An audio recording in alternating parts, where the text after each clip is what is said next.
Alô, alô, sejam bem-vindos ao canal RPG de Várzea, eu sou o Marlon e hoje nós vamos aqui falar um pouco sobre um tópico sensível para muitas mesas aí, que é a morte de jogadores, né, velho? Muitas vezes é difícil, né? Quando de fato a gente tem que matar um personagem na nossa mesa, quando que isso se torna necessário, como lidar com essa parada toda, a gente vai conversar um pouco sobre isso, né?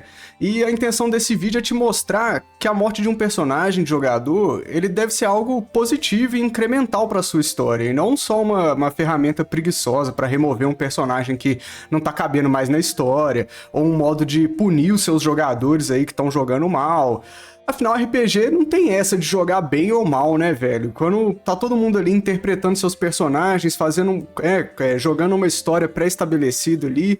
Então, se esse não for o caso da sua mesa, é melhor rever aí o jogo que vocês estão jogando. Pode ter um jogo de tabuleiro aí que vai te atender melhor, né, mano? Porque aí vocês estão mexendo só com a mecânica. Mas quando a gente tá jogando RPG, a gente tá trabalhando também a narrativa e como isso impacta os nossos jogadores e como isso pode melhorar a nossa história, né? Então, se até a história de uma morte mais absurda que um cometa chegando e exterminando os dinossauros pode originar algo tão incrível como a humanidade, tá ligado? Então eu tenho certeza que a narração da morte de um de seus personagens aí, de seus jogadores, também pode dar origem a coisas incríveis e inusitadas aí na sua história, tá ligado? Vamos começar por uma parada, que é quando o jogador não quer ou ele não pode mais jogar na mesa, né? Acontece, muitas campanhas podem ser longas, os jogadores têm muitas coisas acontecendo na vida, todos somos humanos, todos temos que trabalhar, e acontece de um jogador não ter mais interesse em continuar na mesa, né? Mas aí, se você quer dar um fim épico pro personagem de um jogador, matá-lo é a primeira coisa mais fácil, uma decisão fácil que vem na cabeça do mestre, né, velho? Porque assim você não precisa lidar com as consequências e os significados da permanência daquele personagem no mundo, né? Mas fora das aventuras dos jogadores, tornar esse personagem um NPC em vez de matá-lo pode ser uma melhor escolha narrativa, tá ligado? Nem sempre matar esse personagem vai ser a melhor decisão. Então, a gente pode, por exemplo, transformar ele num ajudante distante, ou em um vendedor, um catador de loot, né? O personagem vai para buscar alguma coisa e retorna como um NPC com um item, né? Ou até mesmo ele pode ser transformado num vilão inesquecível que largou o grupo por rixas com os demais parceiros e que retorna no papel de vilão sendo controlado pelo mestre, né? A gente pode pensar em decisões aí menos, vamos dizer assim, preguiçosas para lidar com a ausência desse jogador. Agora, é uma opção matar esse jogador? É uma opção. Agora, se isso vai fazer sentido ou não na sua narrativa, cabe a você e aos seus jogadores, né, te ajudarem nisso. Agora vamos falar sobre outra coisa, que é quando o hit points do jogador chega no zero. Toda aventura tem um certo nível de perigo, e cada ação que um jogador escolhe num jogo de RPG tem uma consequência. E combinando os vários fatores como contexto, narrativa e até mesmo sorte ou azar na rolagem dos dados, ela pode ocasionar em alguma casualidade na sua aventura aí, no seu jogo, né? Para ser um pouco gentil. Quem nunca rolou um 1 na defesa contra o chefão e infelizmente foi de arrasta, né, meus amigos? Então, que os personagens morrem é um fato. Mas o pulo do gato, ou se vocês preferirem aí, o salto do mestre, um salto pro Pandão aí, que teve essa sacada aí do salto do mestre, está em como o narrador vai tratar essa morte, tá ligado? Então, como que a gente pode lidar com a morte desse personagem que muitas vezes é indesejada, né? Ninguém quer perder seu personagem assim, né? Foi colocado tanto esforço pra desenvolver a história dele durante uma campanha, né? E, pô, é triste perder um personagem, né mesmo? Lidar com a morte em si já é algo difícil pra nós enquanto seres humanos e finitos, né, velho? Porque é uma questão complexa, muitas pessoas têm questões pessoais com a morte em si, isso já pode gerar um gatilho, né? E dentro do jogo, essa complexidade, ela se escalona, porque não são apenas os jogadores lidando com uma morte ficcional de um personagem, mas são personagens com as suas particularidades, histórias, trejeitos, aprendizados, lidando também com a morte de um companheiro ou de um inimigo até.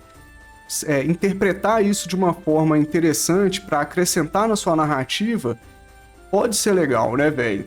E se é complexo pro personagem, 2 vezes mais complexo pro jogador, né, mano? E aí, se a gente for levar pro narrador, a gente pode levar isso a 1000. O narrador tem que levar em consideração tantos elementos, né? A perda daquele personagem, como isso afeta a história, como isso afeta o cenário, como isso afeta os outros jogadores. É muita coisa, mas tem algumas técnicas aí que podem facilitar esse processo e dar atenção à morte e ao luto em uma aventura. Porque não é só morreu, já era, segue em frente, né? Os jogadores têm que lidar com as consequências da morte de um outro jogador. Uma das ferramentas que a gente pode usar é explicar a morte de um modo épico, né? Transformar esse momento da morte do jogador em um momento decisivo para a narrativa, para o nosso cenário, descrever ela de uma maneira que complete o arco daquele personagem. Então, se é um personagem que no momento final, na batalha final contra o dragão, um exemplo bem clichê pra gente se manter na superfície e não delongar demais. Se ele tá numa batalha final contra o grande dragão vermelho e ele é o tanque, né? Ele é o guerreiro que tá ali na frente segurando o escudo. Ele, mano, bota ele pra segurar o escudo na frente, olhar pra trás e When I see you again, tá ligado, mano? Tem que transformar esse momento em um momento em que vai ser memorável aí pros seus jogadores e que a mesa nunca vai esquecer, tá ligado? Em vez de só obliterar um jogador da existência, dê a ele o direito de algumas palavras finais, uma ação heróica, de se martirizar ou de encerrar o arco dele, o desejo dele, né? Se o desejo dele era proteger a irmã, que faz parte do grupo também, e com esse último ato heróico ele consegue, e o mago dá o golpe final no dragão, o personagem tá resolvido, o jogador com certeza vai ficar satisfeito, mesmo assim, né? Ninguém fica satisfeito perdendo seu personagem, mas a gente consegue trabalhar isso de uma maneira mais simples do que somente estalar o dedo e sumir com o personagem do jogador, né? Outra ferramenta que a gente pode usar também para tornar esse momento um pouco mais interessante é dar tempo de luto para o grupo de jogadores. Seja esse luto triste ou uma festa comemorando a bravura desse guerreiro que caiu em batalha. Caso os jogadores eles não deem essa devida importância para a morte do companheiro, narra esse momento de modo com que eles sintam a sua falta, ou com que os NPCs sintam a falta do personagem que faleceu, e isso gere uma interação com seus jogadores, né? Saber lidar de maneira completa com esse cenário, e não somente jogar a morte do jogador na cara da mesa, jogar no centro da mesa, né? Esperar que os jogadores façam algo com isso. Agora, como que a gente pode lidar com o jogador que perdeu o personagem? Porque é aí que tá. Perder o personagem ninguém gosta de perder, não é mesmo? E muitas vezes essa conversa pode ser complicada, a pessoa pode não aceitar muito bem. Então, conversa com ele sobre isso, explica sobre as diversões e as maravilhas que é poder criar um novo personagem. Se ele for muito apegado ao personagem anterior, sugira que o novo seja um sucessor direto, um sucessor espiritual, um fã, alguém que quer vingá-lo, né? Gere conexões com o personagem anterior para com que a pessoa consiga ainda trabalhar no arquétipo que ela quer, da maneira que ela quer, com os desejos e interesses que o personagem anterior tinha, mas de uma nova maneira, né? Uma nova abordagem que vai ser interessante para ele, vai continuar sendo interessante para ele e que vai trazer frescor para a mesa, sem desestabilizar a narrativa ou o jogo de todo mundo, né? Afinal, é um jogo colaborativo, né? Tem que estar legal para todo mundo, inclusive para a pessoa que perdeu o personagem dela, né? No fim das contas, RPG é um jogo que na maioria das vezes não possui uma condição de vitória ou uma derrota estabelecida, pré-estabelecida, né? Um RPG é diferente, um jogo de tabuleiro é diferente de um jogo de videogame, onde você tem que dar load e jogar a fase de novo, né? Pois a morte por si mesmo não precisa significar derrota. E se bem encaixada, ela pode ser um dos avanços narrativos mais significantes e memoráveis que pode acontecer numa narrativa, né? Imagina um grupo de aventureiros, parte de uma guilda, que tinha os seus calouros, né? E que após uma grande batalha contra um chefão, foi todo mundo de arrasta, mano. E aí o grupo de calouros assume, todo mundo com uma nova perspectiva, com novos conhecimentos sobre esse chefão, um avanço narrativo interessante, né? Desse modo, a morte é fim, e pode significar um bom e inesquecível fim para sua campanha. Mas também, por outro lado, a morte ela é a infinita possibilidade de um começo ou de um recomeço da sua campanha, da sua aventura, da sua mesa. Busque inspirações. inspirar-se nos conteúdos de mídias que você consome para entender como os narradores e contadores de histórias utilizam a morte de personagens podem potencializar a história que está sendo contada. Então, para encerrar, vamos fazer um breve apanhado aí de como é que você pode lidar melhor com as mortes na sua mesa. Quando o jogador não quer ou não pode mais jogar, tenta achar uma solução menos preguiçosa do que matar o personagem dele. Eu tenho certeza que vocês conseguem. É só parar 5 minutinhos, discute com seus jogadores o que é bacana, o que não é. Eu tenho certeza que chega numa narrativa legal e interessante pra todo mundo. Lidar com a morte do personagem não precisa ser somente um estalar de dedos e o personagem sumir.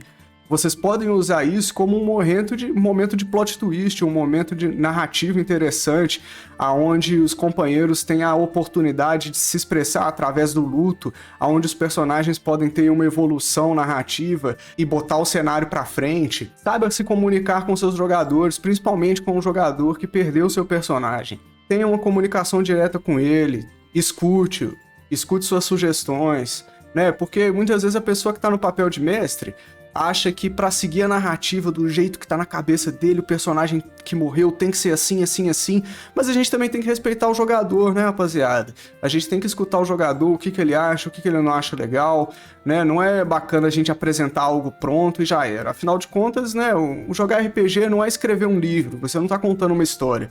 Vocês estão jogando juntos. A história é feita por todos juntos, pela colaboração de todos. Então escutem seus jogadores, e vejam como todos vão lidar com essa questão, e aí sim vocês podem dar um final digno aí para os seus aventureiros, não é mesmo? E por fim, busque inspirações, pessoal. Isso aí é uma coisa que é muito importante, seja através dos livros que você lê, das mesas que você já jogou, dos videogames que você tá jogando. Tem um monte de personagem de Baldur's Gate morrendo aí, eu tenho certeza que todo mundo pode tirar um pouquinho aí. Muito obrigado por estarem aqui no RPG de Várzea. Não esquece de deixar o like, comentar, se inscrever. Nós vamos estar trazendo muito mais conteúdos para vocês aqui nesse formato, em outros formatos que nós estamos preparando. Espero que vocês estejam gostando. Deixa os comentários aí, deixa o like ou dislike pra gente saber se vocês estão gostando. E até a próxima.